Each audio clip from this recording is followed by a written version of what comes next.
제가 조금 그 염려증이 좀 많은가 봐요. 그래서 그 큰아들이 지금 그 휴학 중에 있거든요. 1년간 휴학하고 있는데 궁금하잖아요. 1년 동안 휴학하고도 있고 해서 이제 자주 전화를 했거든요. 이제 자주 전화하다 보니까 하루에 한 번씩 전화를 하게 됐는가 봐요. 근데 하루는 이제 전화를 안 받고 한 10시쯤, 한 10시, 한 9시 반쯤 이제 전화를 받더라고요. 근데 좀 짜증내는 투로 그러는 거예요. 왜 전화를 계속 하냐는 거예요. 아들을 못 믿어주고. 그래서, 네가 지금 휴학하고 있고, 그래서 이제 좀 걱정도 되고 해서 이렇게 전화를 하는 거다라고 이제 이야기를 했어요. 했더니 되게 불쾌하게 전화를 받더라고요. 그래, 알았어. 그럼 아빠 전화 안 할게. 하고 이제 전화를 끊었습니다. 그리고 나서 지난주에, 이제 아들로부터 이제 전화가 왔어요. 보통 이제 자식들이 부모에게 전화할 때는 필요한 것들 있잖아요. 돈이 필요하다든지, 뭐가 문제가 있다든지 이러잖아요. 좀 걱정이 됐죠. 아무튼 전화가 왔어요. 제가 억지로 전화를 안 했는데 아들이 전화가 왔어요. 전화를 했는데 궁금해서 전화를 했다는 거예요. 그래서 안부를 물어보고 뭐 그냥 일상적인 것들을 이렇게 이야기를 하는 거예요. 근데 그 이야기를 딱 듣는 순간에 갑자기 감동이 되는 거예요. 어라? 야, 이거 괜찮네. 이때까지 부모가 전화해서 뭔가 궁금하잖아요. 자식들이 어떻게 살아가고 있는지 더 궁금하죠. 근데 그러다 보니까 둘째보다는 이제 큰애한테 먼저 이제 전화를 자주 하게 됐는데, 이제는 거꾸로 큰애가 전화가 와서 아버지, 어머니 안부를 물어보는 거예요. 거기다가 뭐 동생들 안부로 물어보고. 이제 이런 모든 것들이 감동이 되더라고요. 이제 그렇게 전화가 끊기고 나서 그 다음날 또 전화가 온 거예요. 또 아들한테. 정말 감동이 되더라고요. 그래서 야, 고맙다. 위로가 된다. 아빠가. 응? 하면서 칭찬을 많이 해줬습니다. 이제 그런 일련의 과정을 통해서 이제 그런 생각이 들어가더라고요. 야, 이제 내가 자식들로부터 용돈 받는 것도 아닌데 그 전화가 뭐라고. 정말 마음에 유안이 되는 거예요. 아마 부모님들 다 느끼실 거예요. 그것도 뭐 필요해서 전화했던 것이 아니라 뭐 용돈이 필요해서 뭔가 문제가 있어서 이게 아니라 정말 그냥 일상적인 것, 안부 이런 부분들을 이렇게 묻고 나 이렇게 살아가고 있어요. 걱정하지 마세요라고 하면서 이렇게 전화를 받았을 때 어떤 선물보다 크더라고요. 우리 학생들 잘 들으라고 이야기하는 거예요. 우리 친구들이 아직 직장 생활을 안 하잖아요. 부모에게 가장 큰 선물이 어떤 선물일까? 어떤 일이 있을 때 이것이 아니라 일상 속에서 그냥 그 엄마 잘 지내고 있어요? 아빠 잘 지내고 있어요? 이게 부모에게 있어서는 어떤 큰 선물보다 가장 큰 선물이더라고요. 그래서 이제 그런 부분 보면서 그런 감동을 이제 좀 받았습니다. 우리가 기도할 때도 그런 것 같아요. 기도할 때 꼭 우리는 이제 보면 알거든요.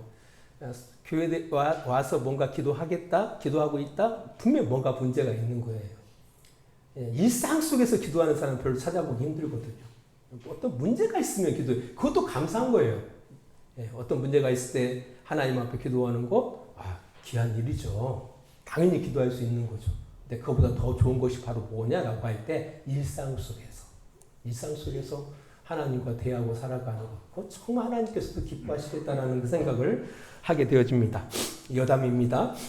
이제 아모스로 들어가서요. 우리 성도들 가운데 어떤 사람들은 이제 예언자라고 하면은 미래 일들을 초자연적인 능력으로 미리 알려주는 사람 정도를 생각합니다. 하지만 예언자들은 단순히 어떤 일이 일어날 것이라는 사실을 알려주는 것이 그들의 역할이었다기보다는 하나님께서 그 시대를 어떻게 바라보시고 있고 어떻게 느끼시고 있는지를 그들로 하여금 보게 하시고 듣게 하시고 그들에게 맡겨주신 그 말씀을 그대로 전하는 사람들이 예언자들입니다. 이제 그런 이유로 성경 속에서 스스로 예언자의 길을 선택한 사람들은 없습니다. 예언자의 길을 스스로 선택한 사람들은 없어요. 그럼에도 불구하고 세상에는 너도 나도 예언자라고 하는 사람들이 많이 존재하고 있다라는 겁니다. 심지어 지금도 그렇습니다. 자, 그렇다면은 이게 참 예언자인지 아니면 거짓 예언자인지 어떻게 구분할 수 있느냐? 아까 말씀드렸어요. 어떤 미래에 될 일을 초자연적인 능력으로 아는 이게 예언자가 아니에요. 이거 착각하지 마세요. 그걸 무당이라고 하는 거예요. 그 무당, 점쟁이. 성경에서 말하는 예언자라는 것은 그게 아니에요. 하나님께서 이 세대를 보시고 느끼시는 것을 그 예언자로 하여금 보게 해요. 또 듣게 해서 맡겨주셔요. 말씀을 맡겨주셔요. 우리가 저축할 때 예금 있죠. 예금. 돈을 맡기는 걸 예금이라고 하잖아요. 그때 예자가 예언자 할 때 예자예요. 그 맡겨주신 말씀을 이 세상에서 이 세대, 우리가 살아가는 세대를 향해서 전달하는 것이 예언자예요.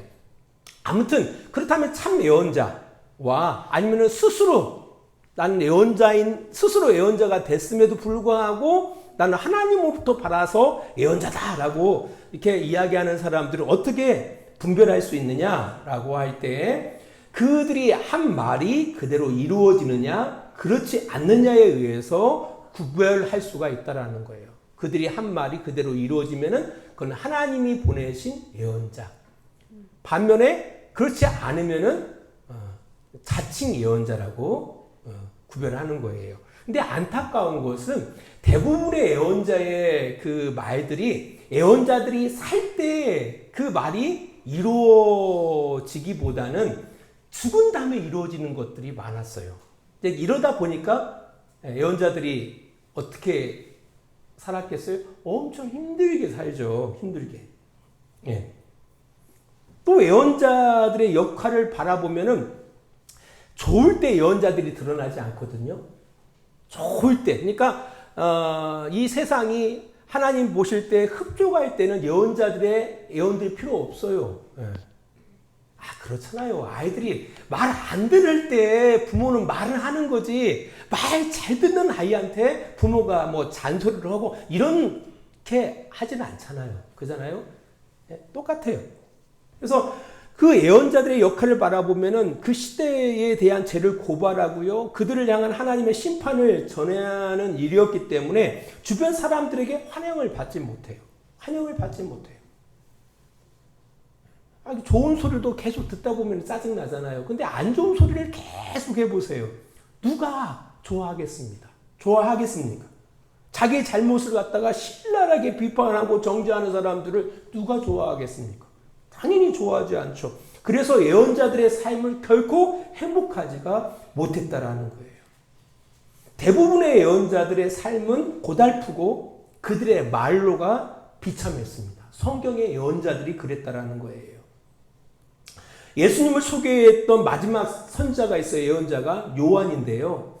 그는 일상을 어디서 살아가죠? 광야에서 살아갑니다.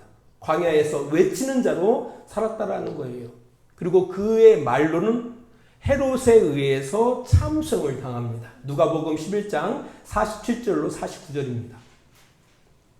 화 있을진저 너희는 선지자들의 무덤을 만드는도다. 그들을 죽인 자도 너희 조상들이로다. 이와 같이 그들은 죽이고 너희는 무덤을 만드니 너희가 너희 조상의 행한 일에 증인이 되어 옳게 여기는도다. 그러므로 하나님의 지혜가 일렀으되 내가 선지자와 사도들을 그들에게 보내리니 그 중에서 더러는 죽이며 또 박해하리라 하였느니라. 예, 하나님께서는 이 시대의 아픔을 바라보고서 예언자들을 보내죠. 예언자들은 하나님이 보신 거, 하나님이 느끼신 것을 가감없이 그들에게 전하죠. 결코 그 소리가 그들에게는 좋게 들려지지 않는 거예요. 그러다 보니까 그 사람들을 박해하고 심지어는 죽이기도 했다라는 겁니다. 그럼에도 불구하고 그들은 그 불행한 인생 또 처참한 죽음을 각오하고 그들에게 주어진 길을 걸어갔다라는 겁니다. 이게 예언자의 삶이에요. 이것은 우리 기독교가 이 세상에서 감당해야 할 일이기도 하다라는 겁니다. 지금 기독교에서는 부활절을 앞두고 40일간 몸과 마음을 정결하게 하고 경건하게 지내는 사순절을 지내고 있습니다. 사실 우리 교회는 이제 그걸 행사를 하고 있지 않지만 대부분의 교회에서는 이런 행사를 하고 있어요. 예수 그리스도의 고난을 생각하고 참여하면서 금식과 단식들을 행하기도 한다라는 겁니다. 사실 우리 성도들은 누구죠? 나사렛 예수를 믿고 있지 않나? 나사렛 예수를 그리스도로 믿고 있잖아요. 우리를 구원하시기 위해서 하나님이 보내신 영원하신 대제사장으로 또 선지자로 왕으로서 그분을 우리의 주님으로 모시고 그분의 교훈을 따르는 사람들이 성도들이에요. 당연히 이 공동체는 그분이 머리이시죠. 그래서 이 교회 공동체의 역할 가운데에도 보면은 그 제사장으로서의 역할과 선지자, 예언자로서의 역할과 왕으로서의 역할이 교회 공동체 가운데 주어져 있다라는 거예요. 이 역할이 우리에게 있습니다. 이제 그런 여러 가지 역할 가운데 지금 시대, 우리가 살아가는 이 시대 가운데 가장 중요한 역할이 뭘까 이렇게 고민해 볼 때 이 선지자적인 역할, 예언자적인 역할이 교회의 가장 중요한 역할이 아닌가라는 생각을 하게 되어집니다. 왜냐면은요, 지금의 한국 사회와 한국 교회의 상황을 비추어 보면은요, 상황을 바라보면은 아모스 선지자가 활동했던 시대, 곧 여로보암 2세 때와 지금의 현실이 너무 닮아있기 때문에 그렇다라는 거예요. 좀 저는 우리 성도들이 생각 좀 하고 살았으면 좋겠어요. 특별히 우리 학생들도 마찬가지예요. 좀 정치에 대해서도 좀 생각해 보고, 그 생각 없으면 사는 게 아니에요. 생각을 좀 가지고 살았으면 좋겠어요. 생각 좀 하고 생각 안 하면 편할 수는 있어요. 예. 하지만 사람답게는 못 삽니다. 지금 시대가 그래요. 지금 시대 어떻습니까? 사람들은 돈만 있으면 무엇이든지 마음대로 할 수 있다라는 그런 시대 가운데 우리가 살아가고 있어요. 그잖아요? 돈만 있으면. 그래서 누구라도 그 더 많은 돈을 벌기 위해서 목숨 바쳐서 살아가는 거예요. 정말 그럴까요? 돈만 있으면 모든 것을 마음대로 할 수 있습니까? 무엇이든지 마음대로 할 수 있습니까? 전혀 그렇지 않고 있거든요. 속고 있는 거예요. 그러다 보니까 어떤 공정이라는 것도 없어요. 상식이라는 것도 없습니다. 요즘은요, 우리가 운전하다가 실수할 수가 있잖아요. 부딪힐 수도 있어요. 부딪히자마자 남자든 여자든 소리를 빽 지르면서 나옵니다. 왜? 기 죽으면 안 돼요. 거기서 제압을 해야만 이긴다고 생각하는 거예요. 그러니까 뭐 나이가 이든 어리든 상관하지 않습니다. 딱 부딪혔다 하는 순간에 목 잡고 나오면 소리를 꽉 지르려 하는 거예요. 상식이 무너진 시대 가운데 있는 거예요. 아이들 바라보세요. 아이들. 부끄러운 줄을 모르잖아요. 뭐가 부끄러운 줄을 몰라요. 특별히 중학교 2학년 정도 아이들이 떼거리로 모인 곳에 괜히 꼰대질 하지 마세요. 그러다가 돌 맞아 뭐 합니다. 진짜? 예전에 상식이었잖아요. 어른들이 지나가면 담배를 피다가도 뒤로? 이게 상식이었잖아요. 이런 상식이 어디 있습니까, 지금? 피해가야 돼요, 피해가야 돼요. 또한 번영이 곧 진리인 시대 가운데 살고 있습니다. 번영이 진리인 시대. 예전에 한 목회자하고 좀 다툼이 있었는데요. 이분은 하는 말이 아무튼 교회가 성장하면 된다라는 거예요. 뭐로 가도. 그가 잘못되게 뭐를 하든 아무튼 교회가 성장하면은 교회는 된다라는 거예요. 나중에는 다 그런 것 아무 상관이 없다라는 거예요. 그가 진리를 전하든 비진리를 전하든. 예. 교회도 그 정도니까. 아무튼.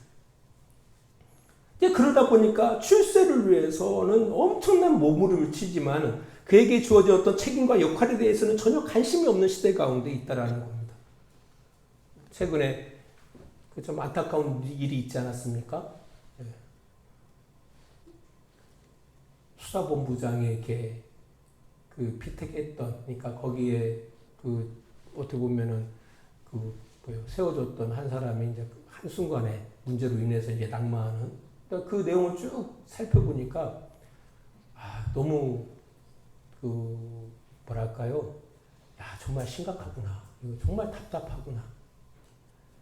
그것도 상식이 아니잖아요. 내 자식이 잘못했으면 내 자식을 책망하고, 부모에 가서 머리를 조아리면서 정말 잘못했습니다. 내가 자식 잘못했습니다. 이게 마땅하잖아요. 이게 상식이잖아요. 근데 세상에 정말 이래요. 그러니까 그런 책임감이 없는 거예요.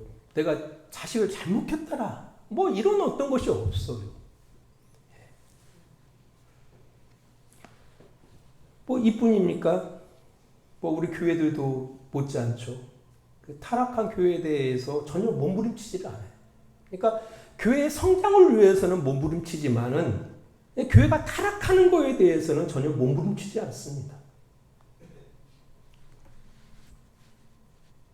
더 무서운 것은 뭡니까?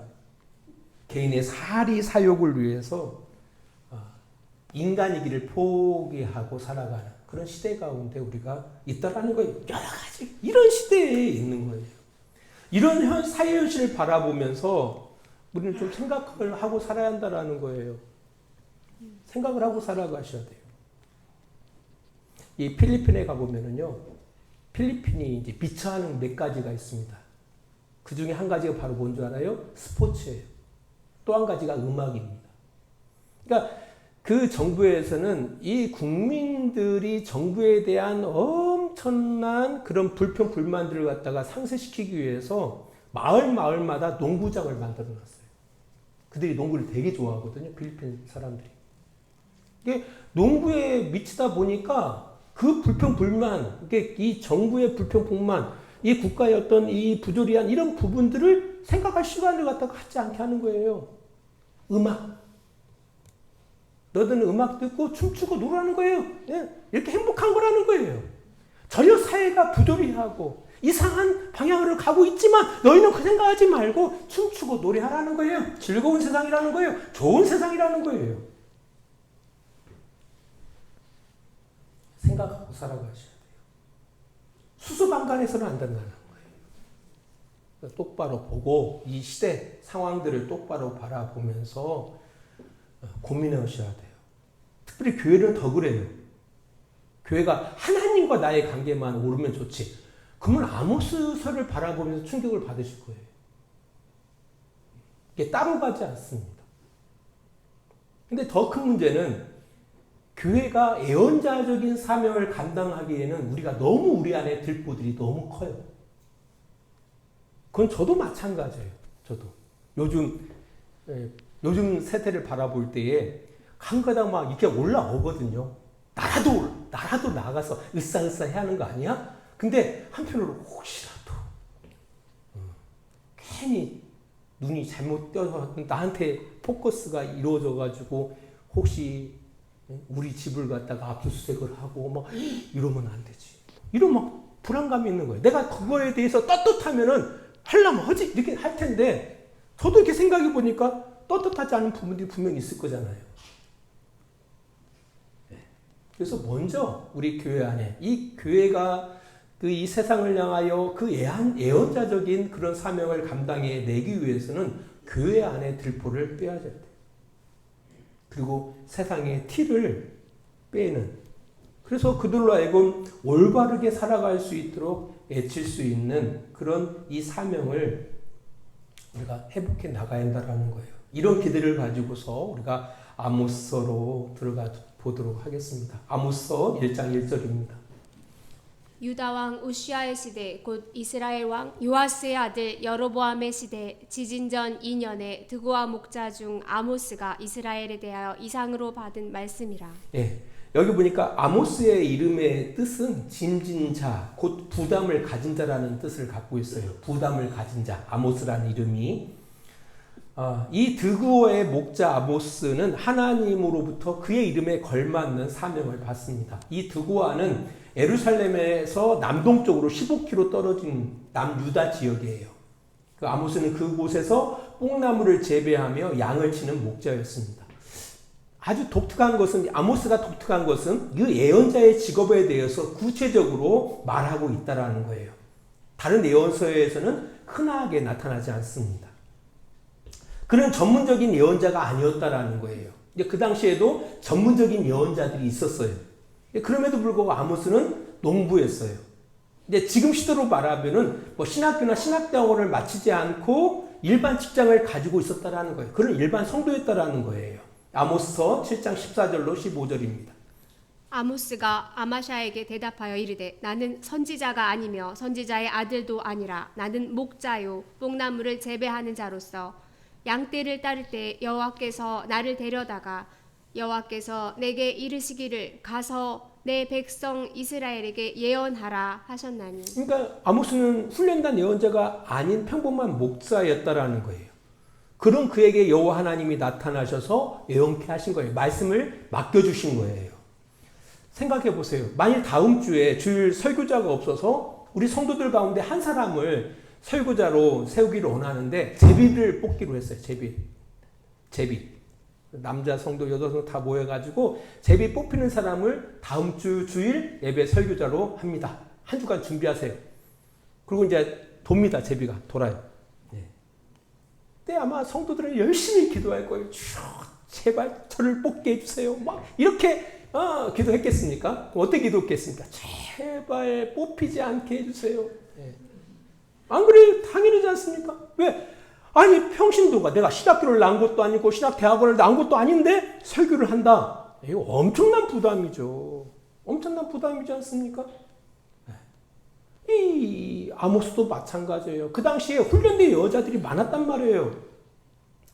부름을 입고 훈련된 여자들이 많았어요. 그런데 훈련되지도 않은 그냥 평범한 목자였던 그에게 하나님이 나타나셔서 그에게 거룩한 부담을 주시는 거예요. 그 일을 감당케 하셨다라는 거예요. 어마어마한 부담이죠. 사실 1517년에 마틴 루터에 의해서 종교개혁이 일어나죠. 이제 그 종교개혁 가운데 중요한 정신이 하나가 있어요. 그게 만인 제사장직입니다. 사실 우리 모든 성도들은 모두 제사장으로서 하나님 앞에 직접 나갈 수가 있는 거죠. 어떤 사제나 중보자의 계급 없이 모든 믿는 자들이 다 직접 하나님 앞에 나아갈 수 있다는 거예요. 그것이 만인 제사장설입니다. 우리는 이걸 잘 알고 있어요. 그럼에도 불구하고 막상 강단위에 서서 말씀을 전한다? 쉽지 않죠. 사실 우리 주양교도 2023년도부터 여러 달라진 것들이 있잖아요.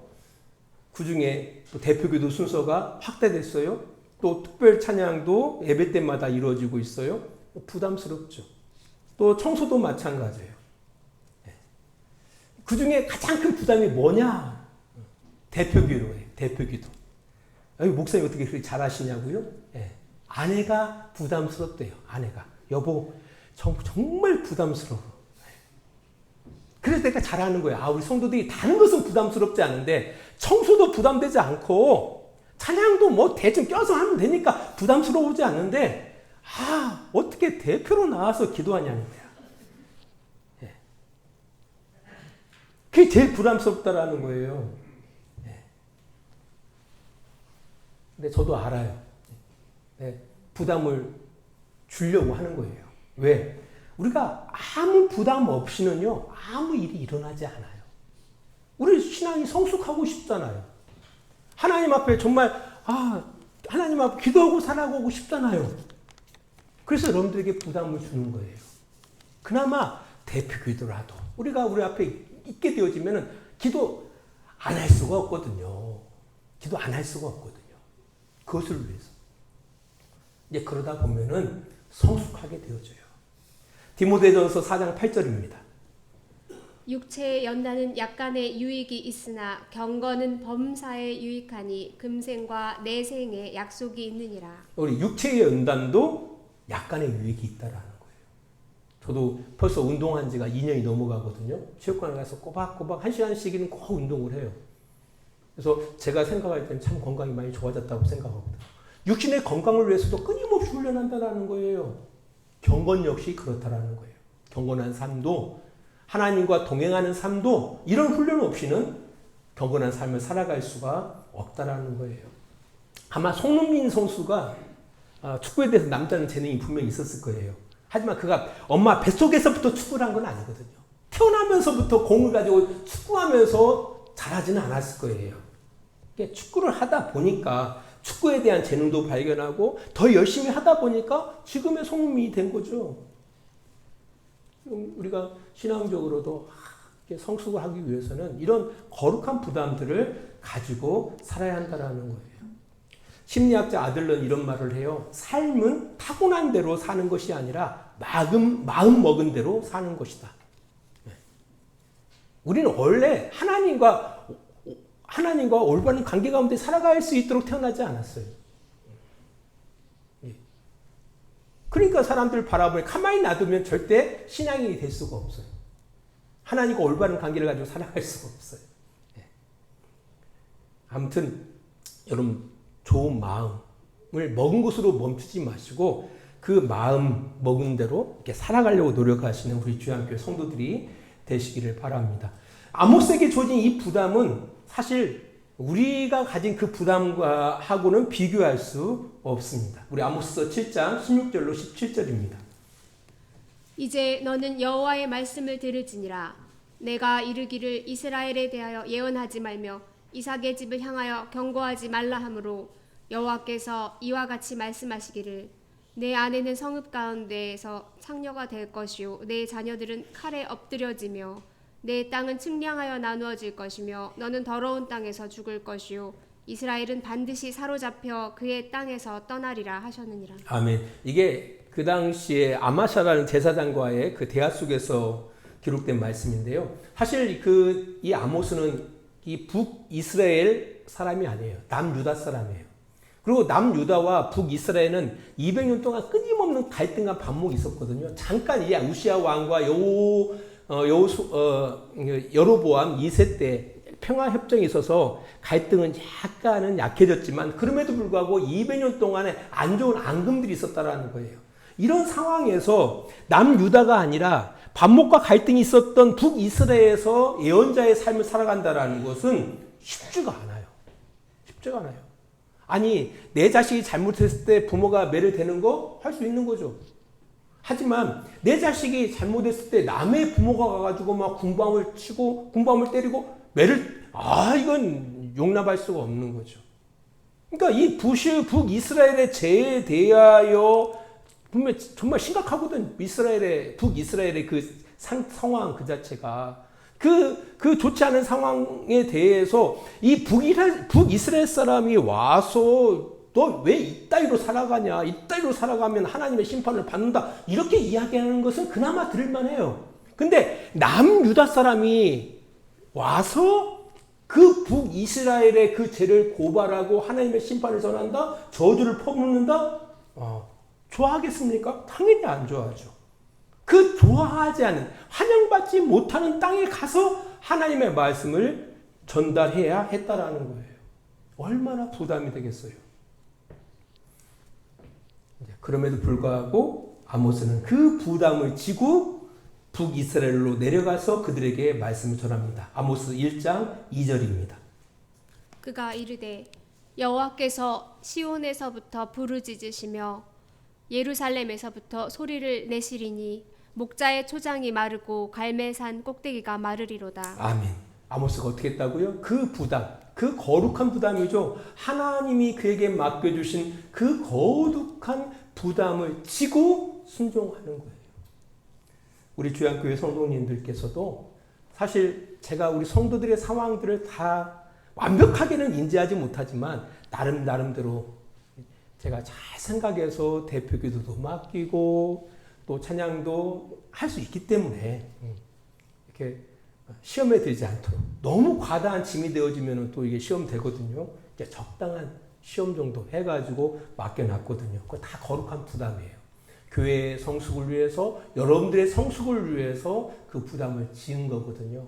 포기하지 마시고 그걸 지시고 감내에 가는 그래서 여러분들을 성장시키고 교회를 성장케 하는 그런 우리 복된 주양교회와 우리 성도들이 되시기를 축원합니다. 기도하겠습니다. 하나님 아버지 감사합니다. 오늘 아모스서의 내용들을 생각해 봅니다. 하나님 이 세대를 바라보게 하시고 고민하게 하시고 또 생각하게 하시옵소서. 그리고 이 세대를 향하여 우리가 어떤 삶을 살아갈 것인지 깊이 묵상하게 하시옵소서. 그리고 우리의 처한 그 장소에서부터 우리에게 주신 그 거룩한 부담감을 가지고 변화시켜 나갈 수 있는 우리 귀한 교회와 성도들이 되어지기를 원합니다. 또 올 한 해에는 우리에게 주어진 맡겨진 거룩한 부담들이 있습니다. 그 거룩한 부담들을 포기하지 않고 우리가 지고 그 길을 걸어갈 수 있는 우리 주양교회 성도들이 다 되게 하여 주시옵소서. 이제는 우리를 사랑하시는 우리 아버지 하나님의 그 크신 사랑하심과 예수 그리스도의 십자가의 은혜하심과 성령의 감화와 감동과 지키시고 인도하심이 오늘도 시간을 구별하여 주님 앞에 예배하며 주의 뜻 가운데 살아가기를 원하는 귀한 성도들의 머리 위에 그들의 가정과 직장과 사업장 위에 이제로부터 영원토록 늘 함께 해주시기를 간절히 축원하옵나이다. 아멘.